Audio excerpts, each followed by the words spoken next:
Hit it. You know, it's crazy. Like, you know, Tin Can Phone started in prison. You know, and when we came home, they kept like our first interviews and all of our first content in bondage. We had to start over. You know what I'm saying? We lost Armon and we lost Joe, but we gained Blue. Tin Can Phone. Did that time and I bounced back. Had us in the beanies, now snapbacks. Boys in blue trying to snap back, trying to make sure that my guys never go back. Ain't worried about the instas and the Snapchats. I'm worried about the homies on drugs, close to relapse. It's messed up when you know the dealer and the buyer. Look him in his eyes, I can tell if he lying. Been locked up with gorillas in the lines. Yeah, respect it, get you far and don't move around blind. Forget about the chow hall, I ain't waiting in line. Bust down on the bed, spread with the homies. Not no more, we on the streets waiting for him. Free such and such, free with you out. We all on cable talking it out. Me, Mike and Blue and a couple of guests, pumping knowledge like petrol. Who got the gas? Doing the work, trying to heal from my past. Politicking on the yard, trying to touch me a bag. Mike was on the yard with the hitters and the salve. Orange beanie on his head with the thing in the bag. Blue photo shoot fresh, sharp enough to cut a wrist. First day of school, coolin' ain't with the cutlet. Tin Can Phone, yes, gang in this bitch. Tin Can Phone, yes, gang in this bitch. Tin Can Phone, yes, gang in this bitch. Mike, Blue, Queaz, Tin Can Phone in this motherfucker. This your boy Misfit Adi, season 2. Hey, Blue, whoo, photo shoot fresh, huh? First day of school, cool, huh? Yeah, what's happening, brother? What's happening? Please hit that up like a pro, man. As always, good to see you. Good to see everybody. Man, life is good. Doing the best I can out here, just like navigating the world and feeling good. So we're going to talk about a little bit of, you know, starting our own businesses and working for ourselves, and that's something that's on my mind. So I'm excited for this episode. Mike, how you doing? I'm doing well. Of course, I don't know. There we go. We're leaving it in. Obviously, when you were giving your intro, I was like, I'm doing great. And then, you know, the music is playing from the background like I'm an amateur. But no, I'm doing pretty good. Today is tax day for the timestamp world. So filed that extension. So a little bit, and also, yeah, like when I got all my forms together, it was just like, no, but you know, other than that, doing pretty good. Super excited today. We have a very special guest, Robert. Robert is a friend from my childhood. We lived about 5 doors down from each other, probably less. And yeah, was an interesting inspiration. I was visiting home after my first year, kind of doing work at CRCI. And it wasn't until then that I realized that I did have a relationship to someone who experienced an incarceral context. And so I thought it'd be really cool to bring them on the show. And when I was talking to a friend of mine, he had made the particular kind of speculative awareness and analysis that, you know, that people, you can tell that there's this statistical projection where your area code can dictate like whatever achievements you experience in life. And so then he said, but even that doesn't apply because we live 5 doors down from each other and our access to things is different. So Robert, welcome to the show. How are you doing today? I'm all right. I'm in sunny California, you know, the weather's always nice. Life is good, man. It's getting better anyway. That's what I can say. Sure. Yeah, that's definitely rough there for some years, but it's getting better. Great. Yeah, how many years are you out? It's been about 3. Wow. So fresh leaning. Yeah, it's interesting because the first year is just passes by very quickly. That time is very much an adjustment period. And then it's kind of like only from there do you really kind of start making progress and saving up money again and building like a resume and all, you know, the important things in life, I guess. So yeah, it takes a little bit of time, but I'd say I'm doing all right. I have a pretty good understanding, I feel like, of the economy and just money in general, and I don't like live beyond my means. So I just, you know, only spend like what I need to for the most part, and because of that, like it just affords me to be able to actually spend money on that I don't need when it comes to time. Like I can actually do stuff that I want. Like, I don't know. Um, like for instance, I was able to take a couple months off this year. Like a lot of people out here can't do that. Like the cost of living is way too high, but they spend all their money on rent, and I'm just living a little bit of a different lifestyle. I'm just doing whatever works for me. You know what I mean? But as we were just starting to touch base on a little bit before, um, starting, my own business, I'm thinking that that's really kind of a good opportunity for me to maybe get a little bit ahead. It's tough sometimes just straight up trading time for money, and you're just getting a set rate per hour, or you're just getting a set salary per year. Like a lot of people feel like there's not a lot of potential for growth in that like environment. So, when you start your own business, you do have the potential for growth. You can hire people, you can advertise, so on and so forth. You can get better at your techniques, or save time, whatever the field it is that you're in. I don't know. I've just a lot of the So jobs, it seems I like want to these days, ask. they yeah, go ahead. Oh, I always say my internet is unstable for some reason. Um, so you mentioned starting your own business, and I see the light in your eyes. Your eyes light up when you speak on starting your own business.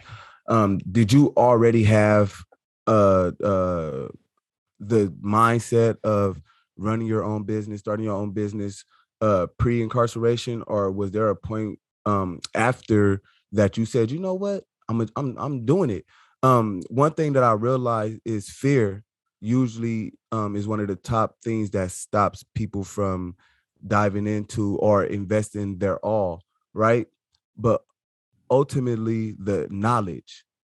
Where did you obtain the knowledge and heart and bravery to?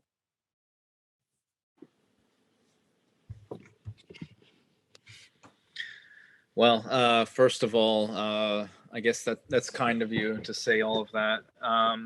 It's interesting because half of my family, they are very much the typical, 9 to 5 work people, and then half my family, they actually have been entrepreneurs.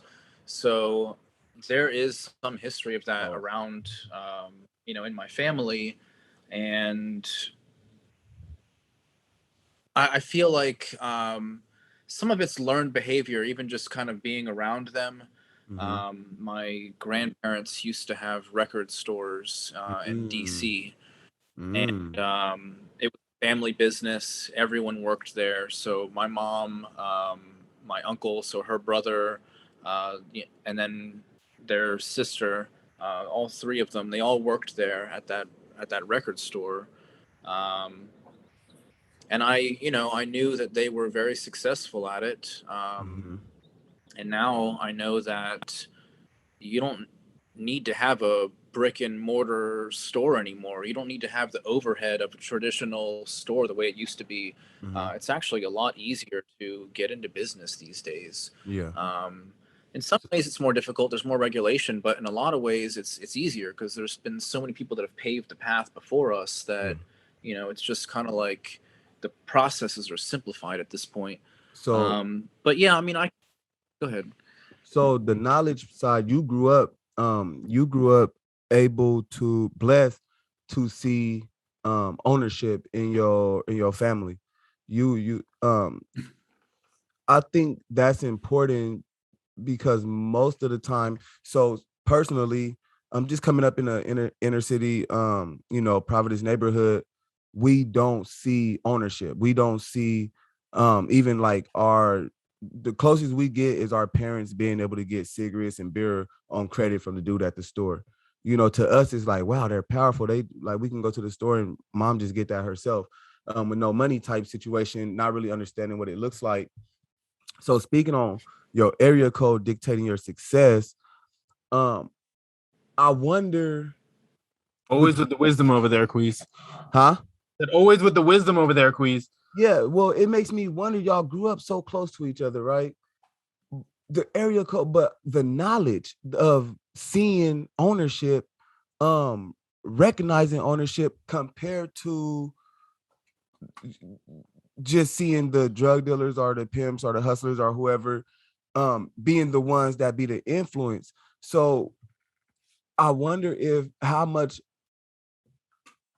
it plays into one's psyche when recognizing ownership, when you know your grandparents, like, this is ours, like my whole family works here, this is in your head, you are already being programmed and I hate the word train just seems so bad to me, but you're being programmed. It is programming. You know, it is into ownership. So I feel like, do you feel that's a advantage in any way? And is that part of like what, you know, like, I wonder if that's like an advantage for you in any way. So I say that, but that was 2 generations ago, and those Okay. people are no longer with us. And it's interesting because the people who are still here in my family, none of them like know the first thing about business, and they're fighting against me. And I'm the one that's like, no, like I know my worth, and I know that I can do this. It's crazy, honestly, but they're so traditional minded that it's hard for them to think that someone can really step out of that 9 to 5 job and working for someone else. And Which is I don't interesting know. because I mean, you had a bunch of jobs, right? Like when you got out, when I ran into you, and I think it's funny that you say 3 years. I was thinking maybe it was longer, but I think when I ran into you, you were like just out, and I was like, my mind was a little blown. It was like, whoa.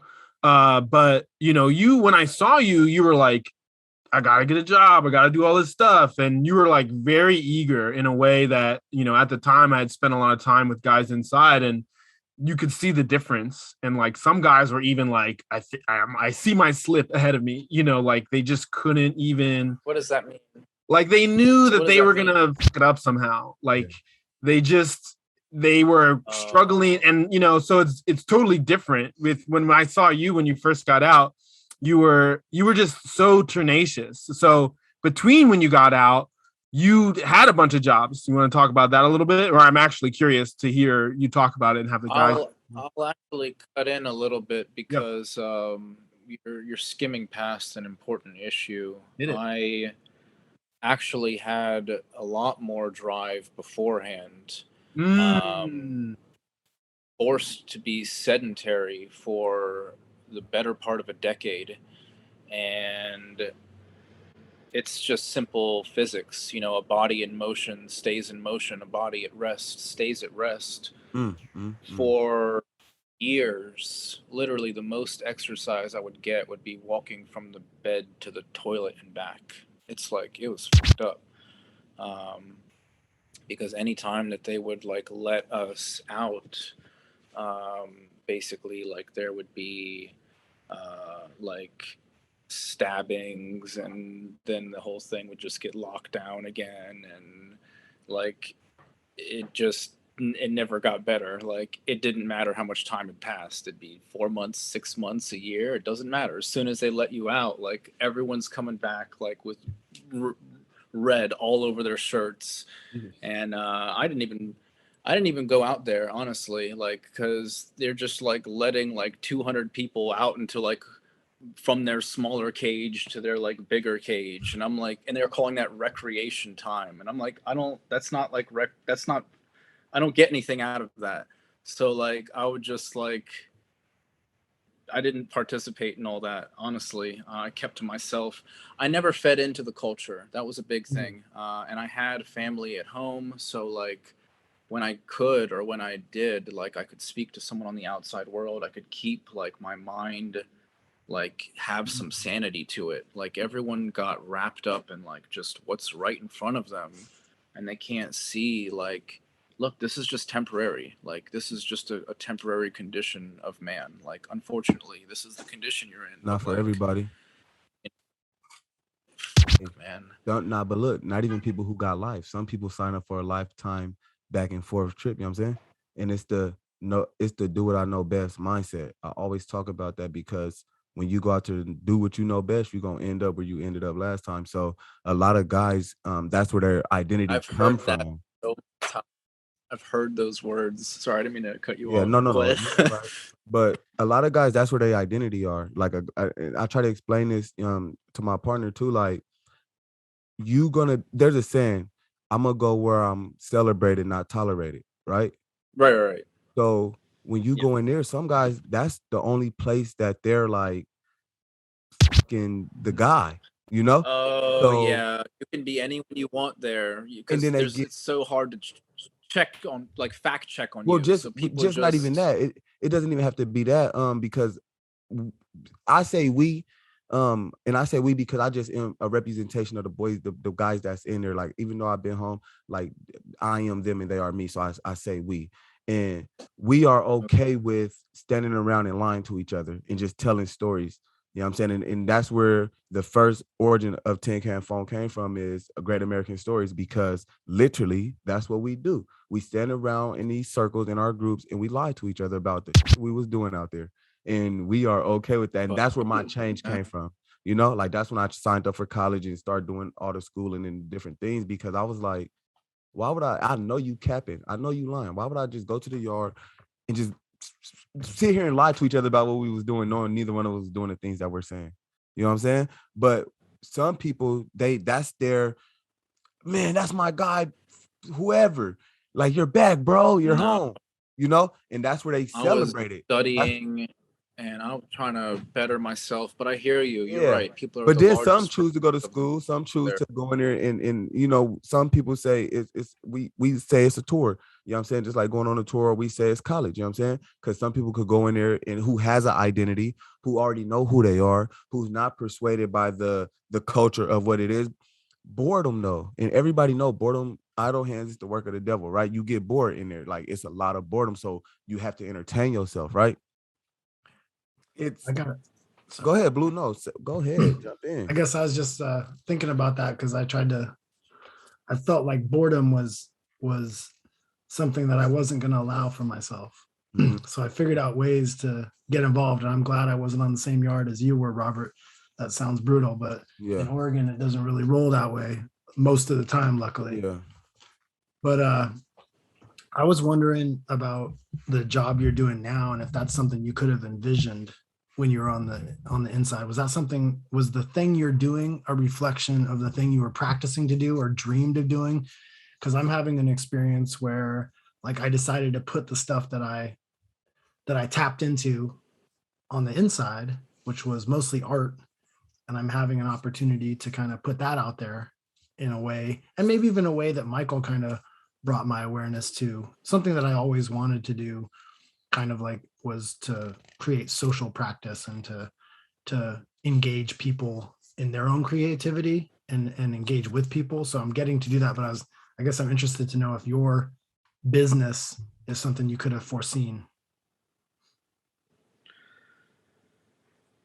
Uh, I really never did see myself like detailing cars, to be honest with you. Like when I when I was doing it in a shop, I kind of hated it. Like honestly, it's but it's just because you're working with a bunch of idiots. Like they're just blasting their music and they're running the engines indoors and they're like giving us all carbon monoxide poisoning. And you like try and tell them about it and they just don't give like a fuck. And you're just like, all right, like I'm not gonna stay here too long.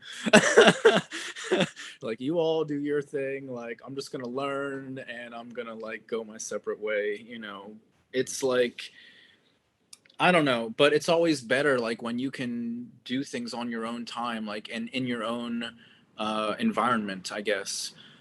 So, and I felt the same way when I was selling cars. I loved it when I was doing it for myself. I was going to the auctions. I'd pay a couple people to come with me. We would pick up the cars. Well, first I would, make sure that they're like a good investment. I'd go the day before, you test drive it, all that good stuff. So then when you go that day, you already know what you're getting yourself into.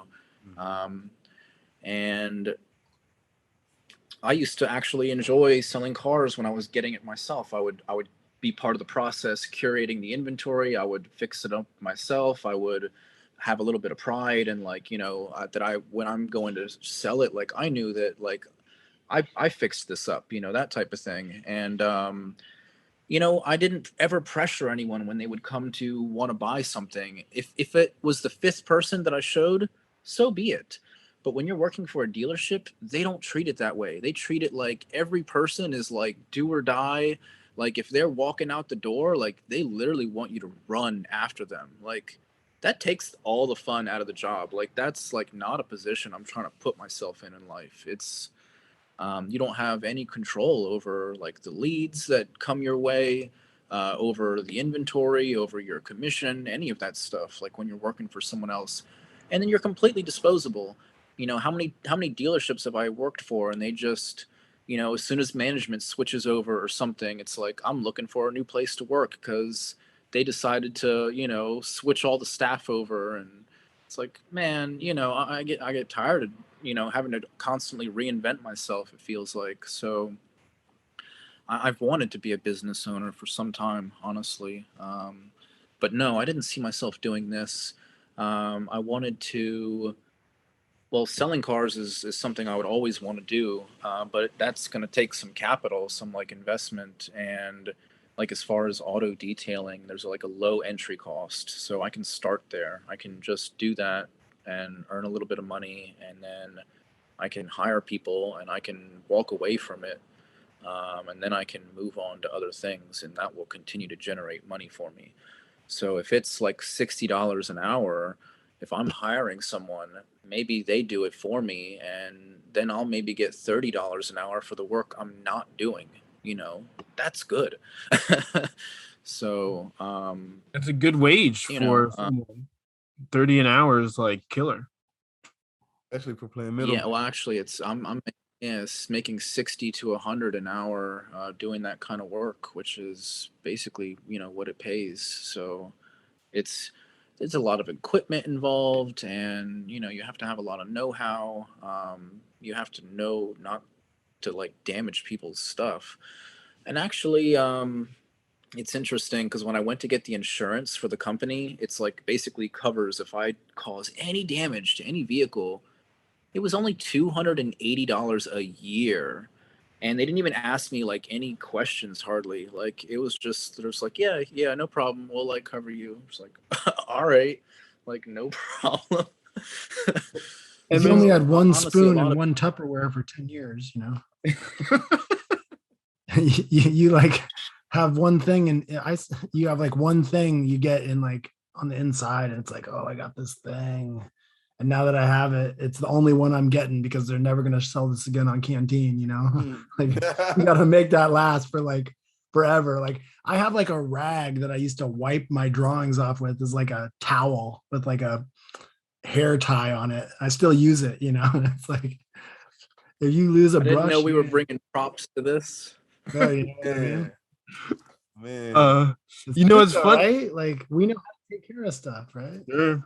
I mean, it's interesting. We were talking about with knowledge, right? Like, as you were saying this, I mean, some of the stuff, like I don't have insurance for nothing, right? So when I was talking about Robert when he first got out, before he went in, or I was talking about when he first got out, and then Robert was saying that he had more energy prior to going in, which I also, when we were kids, you were definitely, I remember being at like some like book fair in elementary school, and kids would be like, how much money do I have? And you would be like counting their money, and you were younger than me. So you were over there like helping people like count money and buy books. And, you were always had good, really? Huh? Was I really? I don't remember that. I remember it, man. Thing.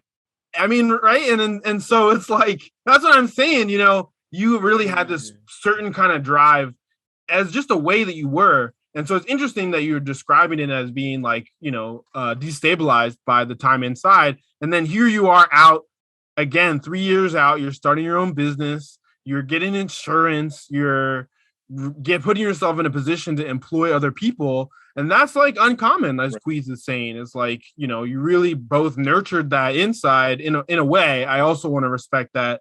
I mean, listeners, how you listen to this guy talk, what do you think he'd be doing if he wasn't persecuted by the state? You know what I mean? So I think, again, the stuff you're doing is really amazing. And it's one, I mean, and also, you know, for all you guys, when we were talking about doing the recording, and we were going to do it in person because Robert was coming up to visit a friend in Oregon, but they only had a brief time. So we hung out and we were hanging out. That was when he was like, you know, I'm thinking about doing the detailing. I don't know. Maybe I'm going to buy this. And then, like, whatever, I call him like this week getting ready for the show. And he's like, oh, I got to work doing this detailing business. I'm like, you already got insurance for this thing? Jeez. Rapid fire over there. Yeah, I've got like 8 jobs lined up already and everything. I've been networking. I've like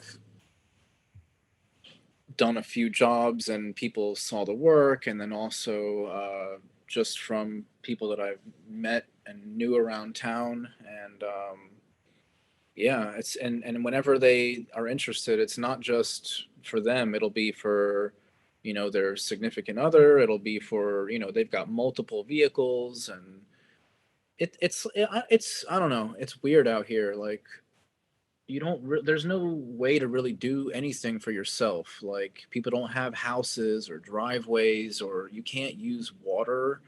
Like, so, like, you can get in trouble for like just washing your own car. So you have to like be a business to do it. It's kind of stupid, honestly. Or you have to do it at a business's like facility, like a car wash or something. So we're so close to the ocean. I guess like they don't want the runoff to go into the water. So, but because of that, you basically have to like pay someone else to do it for you. Um, and there's a lot of wealthy people around here, and they value their time more. You know, they'd rather just pay someone else to do pretty much anything that they can. And that's how it gets to be in life. You know, you outsource things so that you can have the one commodity that you can't replace, which is your time, and you have the most of that. You know, that's how a lot of people are around here. They just value their time more than anything, which is a great place to be in. And that's a goal to have. Hey, so just to rewind a little, I heard multiple car washes, let off from car lots, um, auctions. Oh, Cars is really, yeah, you chose that cars was going to be your profession, just kind of not in what maybe. arena. Maybe. Well, there might be some truth to that. My dad was a mechanic, and I've been around cars my whole life. Boop. Um, and I was kind of taught how to sell them, but I've always had that bit of like ambition and hustle in me. I've wanted to. I feel like I have a knack for. He talking that shit. I've got, Get me excited. I have a knack for seeing value in things that other people just like, you know, look over or forget about. You know, no one wants to put in the energy or effort sometimes for certain things anymore. You know, I do the same thing with real estate. So I've helped with that a lot. My dad is also an architect. He's been an architect for the past 45 years, and I've helped him kind of put blueprints through like the permit department to make sure that like everything is up to code to kind of get places built. And I've been around that my whole life as well. And it's unfortunate because we've essentially been helping everyone else get rich. We're just putting together the blueprints, and they're the one that, you know, they're the investor. They get to build the place, rent the place, sell the place, whatever.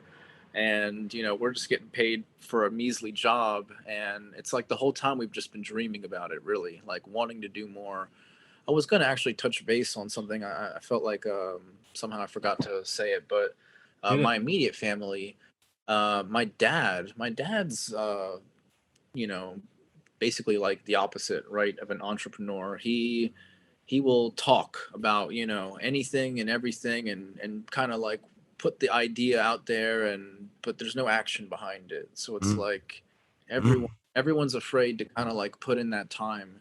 And my family has done that to me a few times. They kind of like, oh, here, do this, or like it's like getting started down this path. I started a business last year, and I wasted months of my life on it, and I had nothing to show for it. But that's kind of part of the story, to be honest with you. People who are successful, they don't make it the first time. They really don't. You just got to keep getting up and trying again, and you know, like something's gonna work. Struggle But I in the learned dark. a lot from the last business that failed. Um, the last business was like asset recovery. I was helping people to get funds that. So basically, it's like if someone has their property foreclosed on them, there will be a auction. There's going to be a sale of that house. The whole purpose of that sale is to pay the creditor. That's it. In law, the creditor is not allowed to get anything more than what is due to them. So then there's going to be the additional funds that, well, the property sold for more than that. Well, what happens to the rest? Well, it's supposed to go back to the original homeowner, but it doesn't. So instead, it gets tied up. I'm not going to say exactly where because I had to pay a lot of money for that information. But it gets tied up, and the homeowner has to literally apply for it. And the problem is, no one ever tells them the money is there, so no one ever knows to apply for it. So the government, let's just call them the government.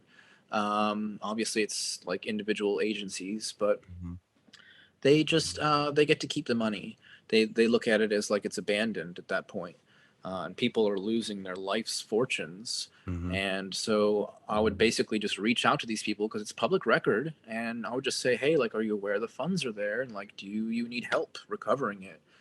And you'd think they'd be happy to receive a call like that, but they're not. They're never like, you got to imagine they're at the worst place in their life. They just lost everything, and they probably think that you're just like a scammer or something. They don't want to deal with you. I'd find myself talking to their ex-spouse. If it was money due to the man, I'd find myself on the phone with the woman, and vice versa. And they are pissed off as hell, like, to hear that this person that in their mind probably wronged them is owed money. They're not going to pass along the message. They just hang up the phone on you, and it's like you're in a position where you're trying to convince someone that you're providing them a service, and that's not a good position to be in. So I'm not going to do anything like that anymore. Honestly, it's unfortunate. All those funds are just going to go to not the rightful owner, but it's not a good business to be in. So they always say the boring businesses are the ones that make money. You're like selling ice. I got a like question. Stupid stuff like that. Vending machines, car washes. Blue's got a question too. All right, Blue, you go first. It seems to me like Robert, that you kind of like search for these niche like ideas, like things that fall through the cracks. And I guess I was wondering, like, I think we all have different drives in this group, and I'm interested to know kind of what Queaz feels his is. I have a guess, and maybe Michael and mine, but sure, yeah, let's do it. Interesting. Were you asking all of us, or were you asking Robert first? Anybody who wants to share. Let Robert go first. What drives me? That's the question. Sure.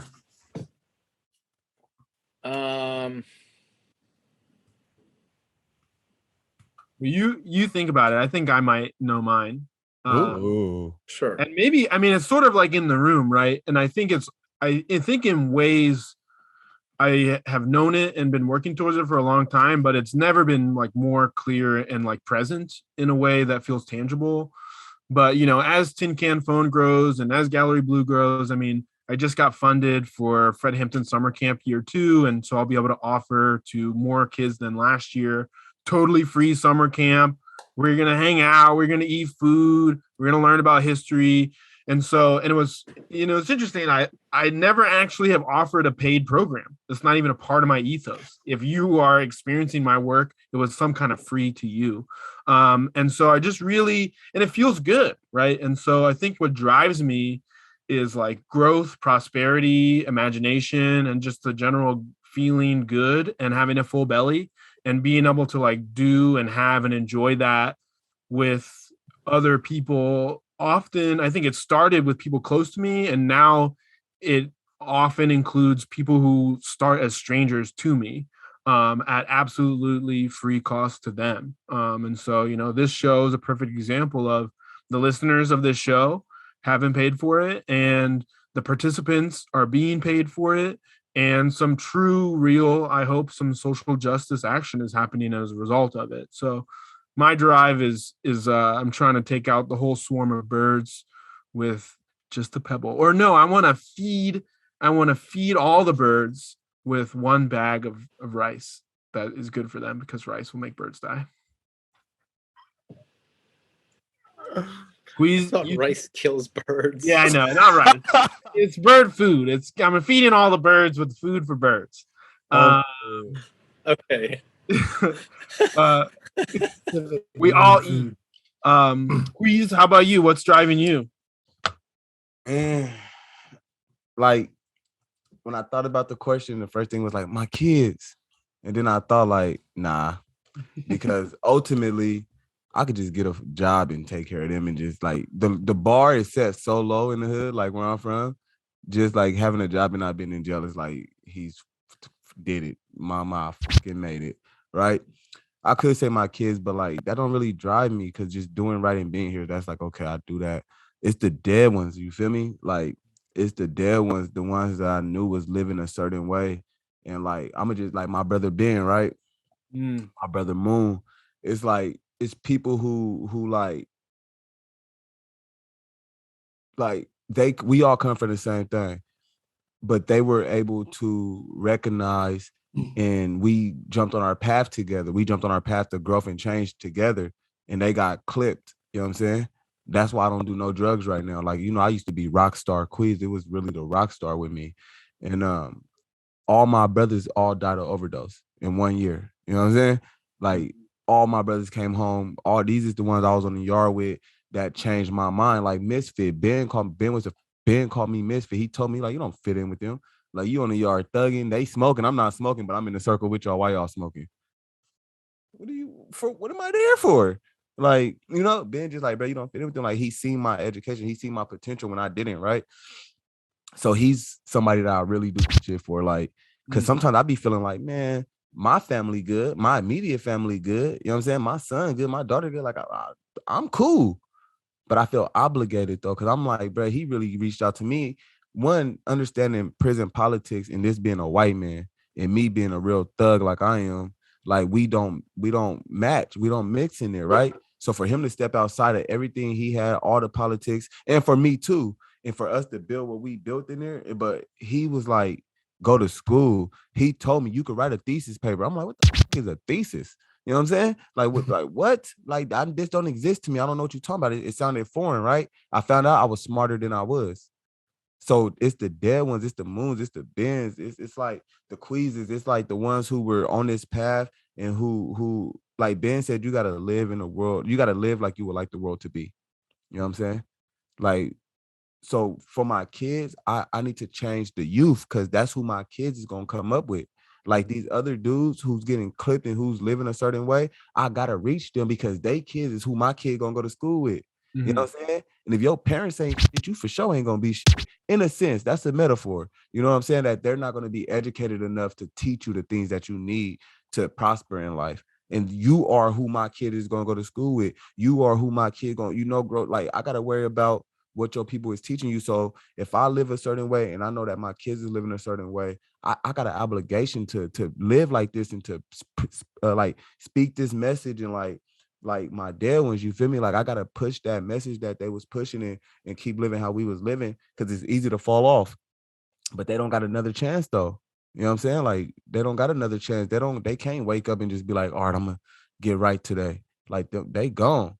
So like, I'll be wrong to everything he taught me, everything they taught me, everything that I know. Like if I went back to thugging, if I went back to just banging how I was, when I know better, it's a difference if you don't know better. You know what I'm saying? It's a difference if you don't know better, but I know better, and that's the difference. My partner's a pusher. She's about the people. She's about serving the people. She taught me people over profit. You know what I'm saying? I come up where it's like, get the bag. I don't care about your feelings. You got to understand, Sacramento is a place where your life is worth crumbs out here. Like a motherfucker will kill you for less than nothing. So life don't really add up in Sacramento. Like life don't like that shit don't mean nothing. Like, you know, so that's my drive. My drive is the ones who were on this mission and who got clipped, who got sidelined, and they're not here to push no more. I'll be doing a disservice because I know better. And if I did anything other than what I'm doing, I'm living falsely. So, you know, overcoming my fear of being the only one. Because I have a fear. I have a fear of stepping outside. Like it's hard to be a gangster and to really, you know, preach what's right, but being gangsters was preaching what's right, taking care of your family and doing what we supposed to do. So changing the narrative, but it's scary because you lose friends, you lose family, you lose people, and you know I got abandonment issues. I don't like to lose people. You know what I'm saying? Yeah. Yeah, very poetic. Something that jumped out from what you said, Queaz, which is always nice to hear you speak. But I was just thinking about like this idea of drive, but then also this idea of like knowing better, right? Yeah.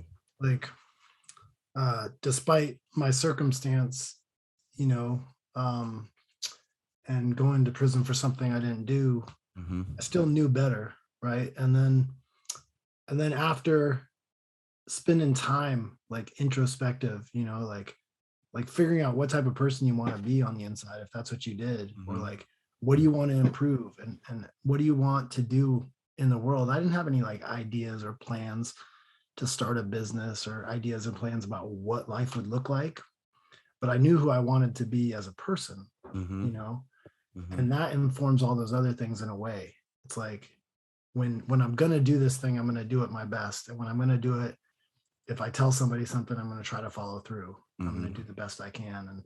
And I think that was kind of like where I enter into like the world and how I interact. But then there's also this thing of like this beautiful opportunity sometimes to do things I love, which there was a guy that got out from CRCI around the same time. And he once said, you know, doing art is a luxury. You know, I thought that was really fascinating how he put that. You know, he came up poor and struggling, and he never knew even that art or writing was a thing. He found it on the inside when he had time.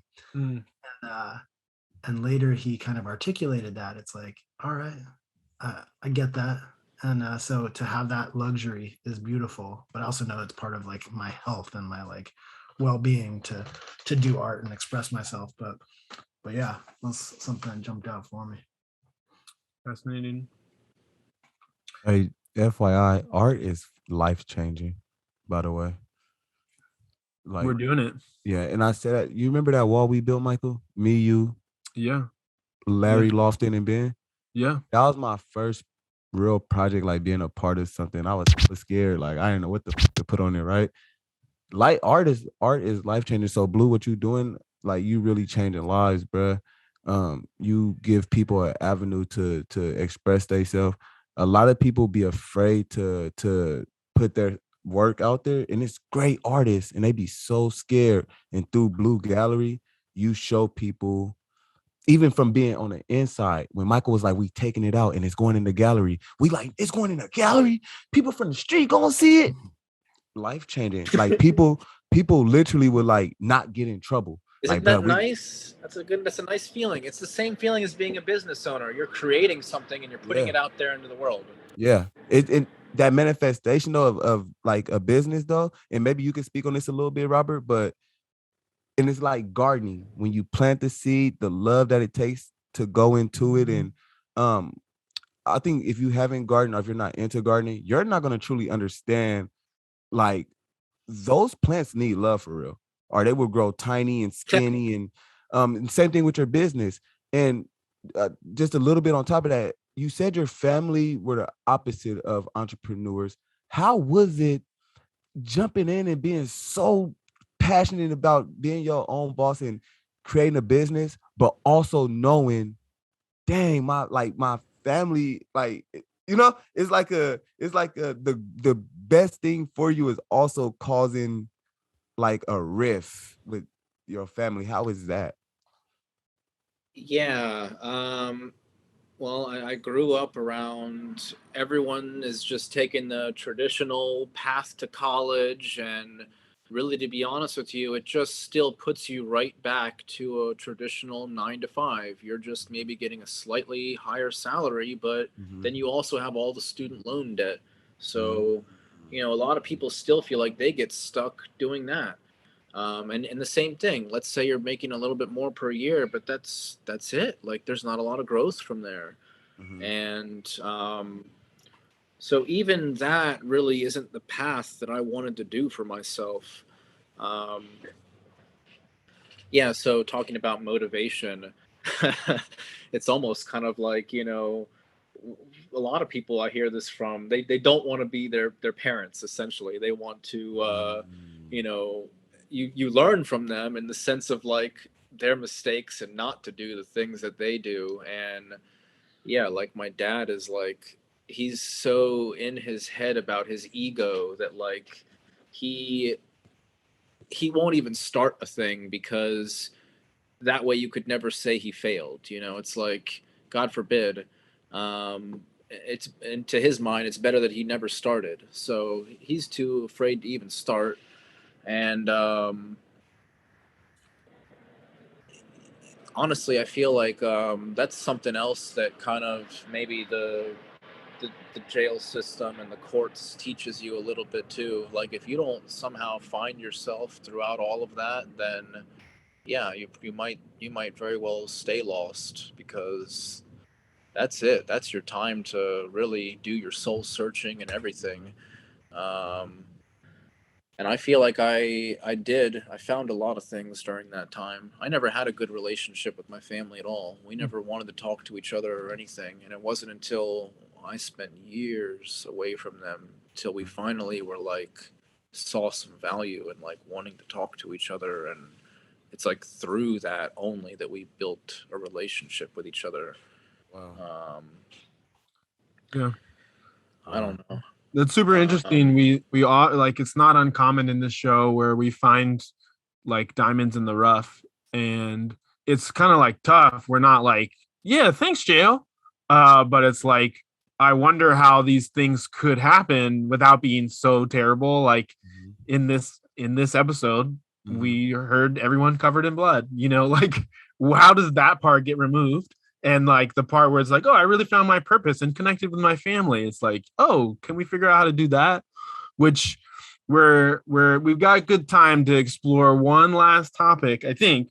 Um, so Robert's in this super interesting situation where they're like, I just started this business and I can't wait to grow it and move on to my next business. You're so hardcore. And when you were here, we were talking, you're like, yeah, I want multiple forms of income. You're like, I want to start an online store. That's been drilled into me. That's you got to understand. So my dad has dragged me along to these real estate seminars since I was a little kid, and I've been taught this stuff till I'm blue. Till the speaker is blue in the face. Mm-hmm. And there's a concept just called MSI, multiple sources of income. I've been taught from a young age that you're supposed to have 7 sources of income to become and to remain a million, basically. So that's yeah. I've got a plan. So one business is just a stepping stone to the other, and I'm working my way up. I want to do self storage. So once I can put together a facility, then once I can walk away from that, then at that point I look at it like I can start using the money to help people. That's going to be the end goal. I mean, I'll be able to retire, but I'll also be able to help people. So I want to help. Unfortunately, I have to be a little bit selfish first, help myself first, and then I can help other people. But at the same time, like I do look at it's kind of like not always true and a little bit of an imperfect and maybe naive way of thinking about things, but I kind of think of money as like a social credit. Like it is someone saying that they value something that you do or produce. So, Mm-hmm. if you're doing things to help people, the money will just come. But like that shouldn't be your motivating factor. Like Mm-hmm. just help people, and then like the money will come. It'll find its way to you. Yeah. So honestly, that's one of my main motivators. I just want to um, help other people, and a lot of times when I find myself working for other businesses, they take the humanity out of it. It's just strictly about, can we get as much money as humanly possible, and they don't care about how much strain that puts on a person. So I care about stuff like that. Like it's not just like money at any cost, because I feel like that's what got me into trouble in the first Mm-hmm. place. So Mm-hmm. I got out of that thinking. I really did. I found myself in that way, that I had a little bit of like an epiphany. um, I felt like everything that had happened to me was like karma. Honestly, I felt like it's like for every action there's an equal and opposite reaction. And it's funny because I never really felt like what I was doing was wrong at the time, but um bad shit kept happening to me. So something wasn't adding up, and I just like it's the thing is, it'll be a little thing. It's not even like you have to do a big thing wrong. You could just like steal like a $2 whatever. It doesn't even matter. And then the consequence that'll happen to you will be huge. You'll lose your job, or like it'll be something big. So it's like it never pans out. Like it's Hey, better to just like don't take the free lunch, or whatever it's called. Don't take the free lunch. but Robert, I learned in cognitive thinking. I had that experience, right? And my mentor said money has spirits. You know what I'm saying? How you get the money, you gonna carry that with you. So if you out here in this blood uh, diamonds, if you get money in the streets, you carrying that with you. You got away with the crime, you got away with whatever you did. But them Franklins in your pocket, that's dirty money. You gonna it's them spirits is gonna follow you. That's why when you get it honestly, it's like, ooh, that's mine. I just got my check. That's mine. So I learned, because I always wondered, like, how does, like, I just, a traffic stop, now I'm going to jail. Like what the, because it was the money. It's the money that I had. Like I got away with the crime, but those spirits I carried with me see, every day, and I cherished them. see, and that's the thing. You're right about that. I don't find myself in any bad situations anymore. It's just Facts, it's just the nature of the universe, as it were. facts. So And I got that was a lot of stuff. one more thing. I noticed I'm paying attention when you're talking, right? I heard Michael talk too. Diamond in the rough, right? Cars, boys in blue, us. We are all in common the diamond in the rough. Like nobody really wants the raggedy car from the auction when they first see it. But what you see what it's gonna be, and you pick Yeah, that, yeah, I do. right? Yeah, I Nobody do. knew what you was gonna be. They just Mm. knew you was in trouble. Like, oh my God, he's going for all these years, and oh my God. But then you came home with that pressure. You came home with that big pressure, and that was you turning into your diamond, right? The cars, when you get them from the auction, it's a journey they got to go through. You got to tear them apart to build them back up. You got to get new pieces. You got to, that's that's the journey for the car. For us, our stints was our journey, and then we came out diamonds. We are all the runts of the litter, the littlest ones. Nobody want us. They don't think we gonna come out to be big dogs, and that's exactly what you did. So I just want to say that I recognize in your story that your attraction and your tie to the cars is your life, bruh. It's the raggediness of it, the beat upness of them cars, the uncertainty, the Oh, uncertainty of them cars, and then you take them through that what journey. did you call it? What part, The what sir? of? The uncertainty. Oh, I didn't catch that word. Uncertainty. Yeah, of Interesting. the Okay. cars. And those are the things that make us reject the cars, right? People don't understand you. People, when they see us and they know what we've been through, we become our record. We become, oh my God, I looked on the internet and but then you go through It'll that get judged. journey. You That go through that journey, and I then when have you come a home. Well, and I want to say this is a couple things. One, wise words from Queaz. The segment snuck up on us. Also, Robert was always like, "So what's tin can phone?" I was like, you just got to get it there. And then so this was the last thing we got time for. Is this unbeknownst to you? This was an interview. So I'm connecting you with artist Blue, who's trying to have a t-shirt business, but he doesn't want to sell the shirts. And you over here, you want to do the business, but you don't want to make the art. And it's also like, we right before the show, Blue was like, "Oh, look at these kicks. This is my fancy design. Oh, you some fancy dapper gentlemen. Let's get this business party started." Yeah. Right. I was going to suggest the hedgehog game because I heard breeding hedgehogs can be really lucrative, but clothing sounds good to me. I'm in. Did you see those artworks that we sent via text? So I saw, there were ones that they're all like Portland themed. A lot of them were, and then a lot of them were Blue like likes a good pun. Themed. Okay. Yeah, those are a lot of them smattering. were like, what do they call them? Walkers. Oh yeah, so the walkers. So yeah, it's very that's very niche and genre specific. Come on, you're the king of niches. There's nothing wrong with them. Hey. It's just a small audience, I feel like, for those. Sorry if I didn't sort out some. What's the genius business idea? Let's hook it all up. I gotta say one thing that I think sets us up for success. Oh, he has the genius idea. Okay, yeah, I've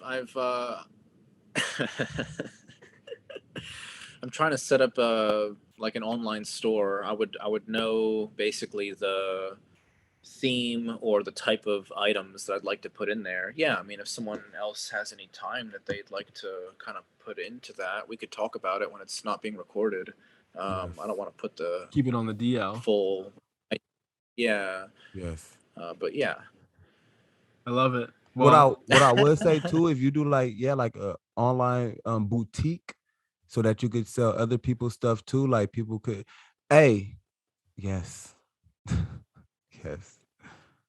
I got some ideas for this. Oh, that's interesting. Yeah. Okay, that's a really interesting idea. So that way, it's kind of built in that we're just profit sharing, basically.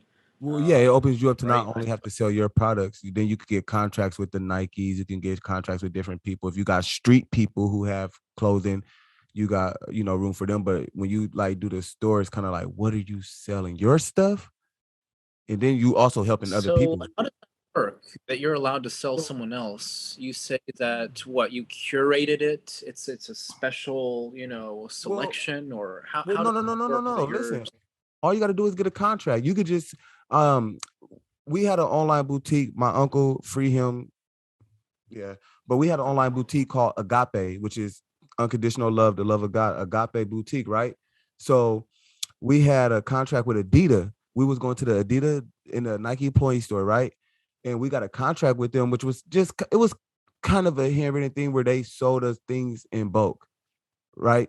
Instead of making us, because when you're a business, you get to buy things in bulk. With shoes, they give us all the same colors, all the same, just the different sizes, but you got to get the same shoe though. You know what I'm saying? But like you could form your own contract. Like, I'm only this big, so let me get 30 shoes. This, and you create how that look for you. Well, our aim was streetwear. We had street artists, street rappers, and we just charged them a certain amount to carry their stuff, or we would carry their stuff and take a percentage of the sales. So as much merchandise as they had, then we would push all the merchandise. They knew they set their. It's almost like a limited licensing agreement, just so that you essentially have permission to sell the things that you bought from them. Well, it just depends. For the rappers, I think we got to wrap it up. I think Buddy's in Mike's ear. So I think we I gotta love it. We're starting a business right in the tail end. This is a tin can phone, gotta get baby. everybody together to Queaz, take brainstorm us this on one. out. What I took away from this was a little bit of diamonds in the rough. And I think one of the beautiful things for us is that I've only had like 3 bad meals in the last 3 years.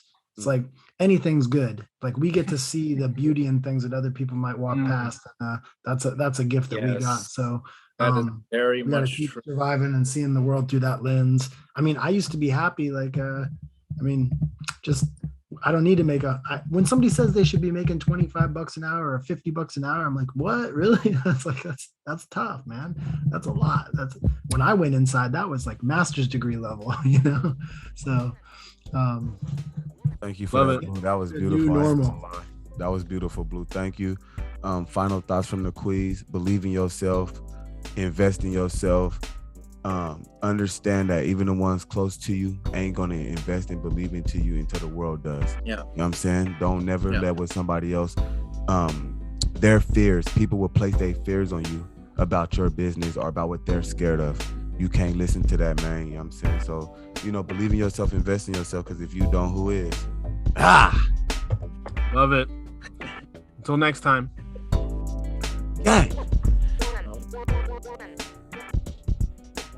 You were listening to the Tin Can Phone Podcast, where you can hear about the influence incarceration has straight from the sources. We tell the stories from the inside out. So make sure to check us out on Cable Community Radio every first Tuesday at 10 a.m. You can also check us out on Spotify, Apple, and anywhere you love to catch your podcast. And make sure to give us a follow over at tincanphonepodcast.com.